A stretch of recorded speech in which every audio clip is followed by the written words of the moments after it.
Diha sa Ginoo, buhat at sa kalipan. Diha sa Ginoo, dayon ta ang Dios, buhat at kaniya. Sa malipayong kasing-kasing, Hallelujah, muhatag sa kalipay. Diha sa Ginoo, muhatag sa kalipay. Diha sa Ginoo, dayon ta ang Dios, muhatag kaniya. Sa malipayong kasing-kasing.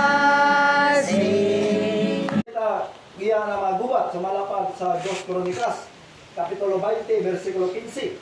Sumalapa sa gingon diri Maigsoon, na versikulo 15, nagingon ang Ginoo nga dili kamo ang malisan o malaya tungod sa kadako sa panon sa kaaway ni musugod kanyo, kay ang gubat dili inyo kundi ila sa Dios, no? Amen. Kini man katalagman nga nabot sa kalibutan karon, mugna o pamaagi ni sa Ginoo, sumala pa sa Biblia aron daghan pagkatawan nga moduol ngadto sa Ginoong Dios, sumala pa sa Biblia Maigsoon, no? Amen. Kini mga butanga, mga katalagman gipaabot sa Dios nining atong kapanahonan, resulta ni sa gubat sumala pa sa Biblia Maigsoon. Sa diha nga naay gubat sumala pa sa Biblia, moabot diha ang basaw nato unsay mahitabo. Ingon diri magabati kamo mga gubat dool linya og sa balita mahito sa layo.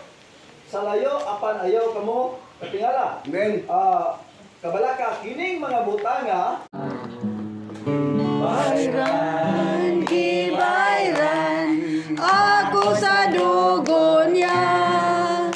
Gibayran ako niya, o siya gilipay ko.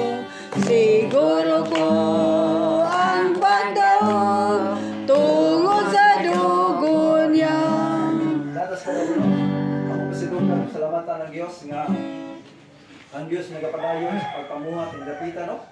Taliwala nga bisan pipila lamang kita pan dunay pamaagi ang Ginoo nga nagpadayon gyapon ang atong pagpamalaga din dapita, no? So, salamat sa Dios nga kitang tanan naghiusa gyud og boto akong kadawgan sa Ginoo. Kinsa pa ang dugang?